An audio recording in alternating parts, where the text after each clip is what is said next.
প্রত্যেক ফিফা বিশ্বকাপে আমাদের নজর থাকে ক্রিশ্চিয়ানো রোনাল্ডো, লিওনেল মেসি বা কিলিয়ান এমবাপ্পের মতন তারকাদের উপর।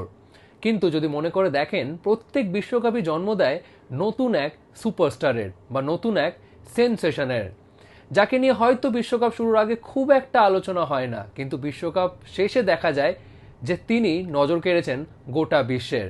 কে জানে, আসন্ন বিশ্বকাপে হয়তো জন্ম দিতে পারে নতুন এক সুপারস্টারের। কে হতে পারে সেই সুপারস্টার? তো চলুন দেখে নেওয়া যাক 5 জন তরুণ তুর্কি যারা নজর কাটতে পারে আসন্ন ফিফা বিশ্বকাপে। ভিডিওটা একেবারে শেষ পর্যন্ত দেখুন, কারণ লাস্ট নামটা হয়তো আপনাদেরকেও অবাক করতে পারে। তো চলুন শুরু করা যাক। এবং এই 5 জন তরুণ তুর্কির কথা শুরু করতে গেলেই তাহলে প্রথমেই নামটা যেটা আসে সেটা হলো লামিন ইয়ামাল। আলাদা করে আর তার নাম বলার কোনো দরকার নেই। আপনারা হয়তো অনেকে অবাক হবেন যে এই লিস্টে অনেকের নাম নেই কেন। তার কারণ হচ্ছে এই যে আমি 5 জনের লিস্টটা করেছি, এটা প্রথম ওয়ার্ল্ড কাপ হতে চলেছে। যারা এর আগে ওয়ার্ল্ড কাপে অংশগ্রহণ করেনি তার দেশের হয়ে, তারা ক্লাব ফুটবলে ইতিমধ্যেই বেশ এস্টাবলিশড নেমস, কিন্তু আসন্ন ওয়ার্ল্ড কাপ তাদের জন্য কিন্তু প্রথম ওয়ার্ল্ড কাপ হতে চলেছে। তো প্রথম নামটা অবশ্যই লামিন ইয়ামাল। বার্সেলোনার হয়ে তিনি অবশ্যই অনবদ্যতার 2টো মৌসুম গেছে। পরপর 2 বছর ব্যালন ডিওরের শর্ট লিস্টে কিন্তু তার নাম ছিল। পরপর 2 বছর লা লিগা চ্যাম্পিয়ন হয়েছে বার্সেলোনার হয়ে। স্পেনের হয়ে জিতেছেন ইউরো কাপ। এবং আসন্ন ফিফা বিশ্বকাপে বলা যেতেই পারে স্পেনের আক্রমণ ভাগের প্রধান অস্ত্র হচ্ছে এই লামিন ইয়ামাল। বয়স হচ্ছে তার মাত্র 18, কিন্তু এই 18 বছর বয়সেই he is one of the key player of this Spanish national team. বার্সেলোনার হয়ে এই মৌসুমে 48টা ম্যাচে তার গোল রয়েছে প্রায় 20টারও বেশি এবং অ্যাসিস্ট প্রায় 18টা। বুঝতেই পারছেন কতটা ইম্প্যাক্ট রেখেছে বার্সেলোনার হয়ে।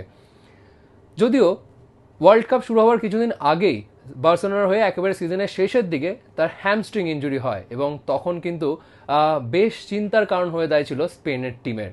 কিন্তু ফরচুনেটলি স্পেনের হেড কোচ ডে লা ফুয়েন্টে তিনি জানিয়ে দিয়েছেন যে লামিন ইয়ামাল কিন্তু পুরো ফিট রয়েছেন, কমপ্লিটলি ফিট রয়েছেন ফর দ্য ওয়ার্ল্ড কাপ, এবং স্বস্তির নিঃশ্বাস ফেলছে স্পেনের ন্যাশনাল টিম। স্পেনের যে ট্যাকটিক্যাল বা ফিলোসফি যদি দেখেন, ফুটবল ফিলোসফি বা ফরমেশন যদি দেখেন, এই লামিন ইয়ামালের কিন্তু বেশ একটা গুরুত্বপূর্ণ ভূমিকা রয়েছে। অবশ্যই লেফট উইং জোরে খেলবেন, কিন্তু যতই তাকে লেফট উইংয়ে খেলান, তিনি কিন্তু বারবার সেন্ট্রাল রোলে এসে থ্রু দেওয়ার চেষ্টা করবেন, defence breaking through, defence breaking pass. তো অবশ্যই Lamine Yamal would be one of the key player of this Spanish national team, এবং অবশ্যই আসন্ন ওয়ার্ল্ড কাপ হতে পারে লামিন ইয়ামালেরও। দ্বিতীয় যে নামটা সেটি হলো এনরিক, এবং ব্রাজিল ফ্যান্সদেরকে আর আলাদা করে বলার দরকার নেই। বিশ্বকাপ শুরু হওয়ার আগেই তিনি বুঝিয়ে দিয়েছেন যে তিনি কতটা ইম্পর্টেন্ট মেম্বার হতে পারেন এই ব্রাজিল টিমটার। কারণ ওয়ার্ম আপ ম্যাচে, একেবারে লাস্ট ওয়ার্ম আপ ম্যাচে ইজিপ্টের হয়ে উইনিং গোলটা আসে এনরিকের পা থেকেই। রাফিনার নিখুঁত পাস এবং নিখুঁত ফিনিশিং এনরিকের, এবং বুঝিয়েই দিচ্ছে যে এনরিক কতটা ইম্পর্টেন্ট মেম্বার এই ব্রাজিল টিমটার। একটা সময় হয়তো মনে হচ্ছিল এনরিক হয়তো ব্রাজিলের ন্যাশনাল টিমে সুযোগ পাবে না, মানে সুযোগ পেলেও স্পেনের প্রথম একাদশ বা টিমে তিনি খুব একটা জায়গা করে নিতে পারবেন না। কিন্তু সব কিছু পাল্টে যায় এই বছর জানুয়ারি মাসে, যখন তিনি রিয়াল মাদ্রিদ ছেড়ে লোনে চলে যান অলিম্পিক লিওতে, এবং সেখানে গিয়েই পুরো ছবিটাই কিন্তু পাল্টে যায়।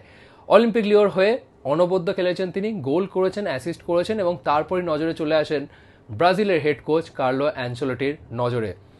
এবং এনরিক এখন ব্রাজিলের ওয়ান অফ দ্য 2 ইয়াংস্টার্স, এবং 32 বছর বাদে ব্রাজিল টিমটাতে অনূর্ধ্ব-20 2জন প্লেয়ারকে ইনক্লুড করেছেন কার্লো অ্যানচেলোটি। এক হচ্ছে এনরিকে, আরেকদিকে হচ্ছে রায়ান ভিটোর। এনরিকে অবশ্যই ব্রাজিলের প্রথম একাদশে তিনি সুযোগ পাবেন না, এটুকুনি শিওর, বাট তিনি সেকেন্ড হাফ সাবস্টিটিউট হিসেবে কিন্তু ট্রাম্প কার্ড হতে পারেন কার্লো অ্যানচেলোটির।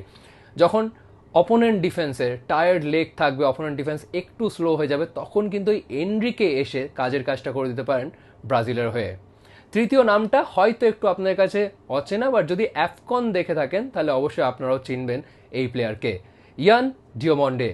আইভরি কোস্টের প্লেয়ার ইয়ান ডিওমন্ডে, তিনি খেলেন আরবি লিপজিগের হয়ে বুন্ডেস লিগাতে।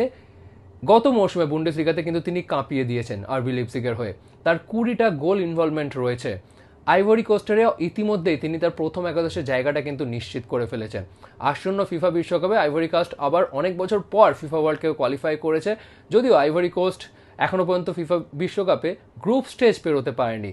এইবার যদি আইভরি কোস্ট গ্রুপ স্টেজ পেরোতে পারে, সেটার জন্য অনেকটাই ডিপেন্ড করবে কিন্তু এই ইয়ান ডিওমন্ডের ওপর। তার ড্রিবলিংয়ের অ্যাবিলিটি কিন্তু অনবদ্য, খুব কম জনকে দেখা যায় এভাবে ড্রিবল করতে, অনায়াসে ডিফেন্ডারকে ড্রিবল করতে, এবং সেই টেকনিকটা কিন্তু বেশ ভালো রয়েছে এই ইয়ান ডিওমন্ডের। অবশ্যই ওয়ান অফ দ্য কি ইয়ংস্টার্স to watch out for in the upcoming world কাপের মধ্যে কিন্তু এই একটা নাম কিন্তু ইয়ামান ডিওমন্ডে। আমি যেটা বললাম, আইভরি কোস্ট এর আগে একবারও গ্রুপ স্টেজ পেরোয়নি, কিন্তু এবার যদি তাদেরকে সত্যিই পেরোতে হয় তাহলে অনেকটাই তারা নির্ভর করবে এই ইয়ান ডিওমন্ডে আক্রমণ ভাগে কতটা কন্ট্রিবিউট করতে পারে সেটার ওপর। চতুর্থ নামটা হচ্ছে লুকা ভুসকোভিচ, ক্রোয়েশিয়ার প্লেয়ার। ক্রোয়েশিয়াতে যেমন আমাদের নজর থাকবে লুকা মডরিচের উপর, কারণ তার এটা লাস্ট ওয়ার্ল্ড কাপ, ঠিক তেমন নজর থাকবে এই লুকা ভুসকোভিচের উপর। তার বয়স মাত্র 19 বছর, কিন্তু এই 19 বছরেই তার ঘাড়ে গুরু দায়িত্ব ক্রোয়েশিয়ার ডিফেন্সের। ক্রোয়েশিয়ার এর আগে আমরা লোভরেন এরকম বহু ডিফেন্ডারকে দেখেছি, কিন্তু এই ওয়ার্ল্ড কাপে এই ক্রোয়েশিয়ার টিমটা কিন্তু একটা ট্রানজিশনের মধ্যে দিয়ে যাবে। অনেক ইয়াং প্লেয়ার্সকে কিন্তু ইনক্লুড করা হয়েছে এই ক্রোয়েশিয়ার টিমটার মধ্যে, এবং তার মধ্যে ওয়ান অফ দেম ইজ ভুসকোভিচ। 19 বছর বয়স, তিনি হ্যামবার্গের হয়ে খেলেন, কিন্তু আগে ছিলেন টোটেনহাম থেকে তিনি লোনে গেছেন হ্যামবার্গে, এবং হ্যামবার্গে লাস্ট সিজনে তিনি 251টা ক্লিয়ারেন্স এবং প্রায় 150টারও বেশি কিন্তু এরিয়াল বল হেড করে তিনি ক্লিয়ার করেছেন। তো বুঝতেই পারছেন কতটা ইম্প্যাক্ট রাখে। এরিয়াল বলের পাশাপাশি পায়েও তিনি কিন্তু বেশ ক্লিনিক্যাল, মানে বল প্লেইং ডিফেন্ডার হয় না, যারা নিচ থেকে খেলাটা তৈরি করতে পারে, তার মধ্যে অন্যতম হচ্ছে এই ভুসকোভিচ। ক্রোয়েশিয়ার টিম, ক্রোয়েশিয়া অবশ্যই একটা ডার্ক হর্স হতে পারে আসন্ন ওয়ার্ল্ড কাপে। লুকা মডরিচ এই ধরনের প্লেয়ারের উপর নজর থাকবেই, কিন্তু ডিফেন্সে কিন্তু বড় দায়িত্ব পালন করতে হবে এই লুকা ভুসকোভিচের উপর। পঞ্চম নামটা হয়তো আপনাকে একটু অবাক করে দিতে পারে, কিন্তু ইতিমধ্যে ওয়ার্ল্ড কাপ শুরু হওয়ার আগে এই প্লেয়ারটা কিন্তু ইতিমধ্যে হেডলাইন করে ফেলেছে। তার নাম হচ্ছে হিলবার্টো মোরা, মেক্সিকোর প্লেয়ার। এই হিলবার্টো মোরা তার 16 বছর বয়সে মেক্সিকোর টিমে ডেবিউ হয়। আসন্ন ফিফা বিশ্বকাপে তিনি যে খেলবেন তার এখন বয়স হচ্ছে 17 বছর বয়স, এবং he is the youngest player to take part in the upcoming FIFA world cup. আসন্ন ফিফা বিশ্বকাপের সবথেকে ইয়াংগেস্ট প্লেয়ার হচ্ছে এই হিলবার্টো মোরা। মেক্সিকো এবারের কিন্তু হোস্ট নেশন, সুতরাং ঘরের মাঠে তার কিন্তু বিশ্বকাপে ডেবিউ হতে চলেছে হিলবার্টো মোরার, এবং ইতিমধ্যেই তিনি আগের বছরই মেক্সিকোর হয়ে ডেবিউ করে ইতিমধ্যে তিনি নজর কেড়েছেন, এবং মেক্সিকোর ফ্যান্সদের ওয়ান অফ দ্য ফেভারিট হচ্ছে এই মোরা। মেক্সিকোর বয়সভিত্তিক টিমের হয়ে ইতিমধ্যে তিনি বেশ ভালো পারফরমেন্স দিয়েছেন, এবং তারপরই তার সিনিয়র টিমে তিনি সুযোগ পেয়েছেন, এবং আসন্ন বিশ্বকাপে যে কয়েকটা ইয়ংস্টার নিয়ে আমরা আলোচনা করছি তার মধ্যে অবশ্যই নজর থাকবে কিন্তু এই হিলবার্টো মোরার উপর। এর পাশাপাশিও আরও অনেক ইয়ংস্টার্স রয়েছে, জামাল মুসিয়ালার মতন, এরকম আরও নিকো উইলিয়ামস থেকে শুরু করে অনেক প্লেয়ার। কিন্তু এই কারণে এই 5টা প্লেয়ারের নাম আমি নিলাম এই ভিডিওতে, তার কারণ হচ্ছে এদের এটা প্রথম বিশ্বকাপ হতে চলেছে, এবং এদের বয়স যদি দেখেন 20-র নিচে, অনূর্ধ্ব 20-র নিচে। এরা হতে পারে তরুণ তুর্কি, এদের বয়স হয়তো বেশি নয়, কিন্তু ইতিমধ্যেই ফিফা বিশ্বকাপের আগেও তাদের ক্লাব লেভেল ফুটবলে ইতিমধ্যেই তারা নজর কেড়েছে, এবং কে জানে হয়তো আসন্ন বিশ্বকাপে এদের মধ্যে কেউ একজন সুপারস্টার বা সেনসেশন হতে পারে। আপনাদের কি মতামত অবশ্যই জানান কমেন্ট সেকশনে, এবং কে মনে হয় will be one of the superstar at the end of this world cup, অবশ্যই জানাবেন কমেন্ট সেকশনে। এখানে শেষ করছি এই ভিডিওটা, আবার আপনাদের সকলের সাথে দেখা হচ্ছে পরবর্তী ভিডিওতে। কিন্তু এরকম আরও অনেক কন্টেন্ট ফিফা ওয়ার্ল্ড কাপ আপডেটের জন্য অবশ্যই চোখ রাখবেন রেপ স্পোর্টস বাংলা পর্দায়।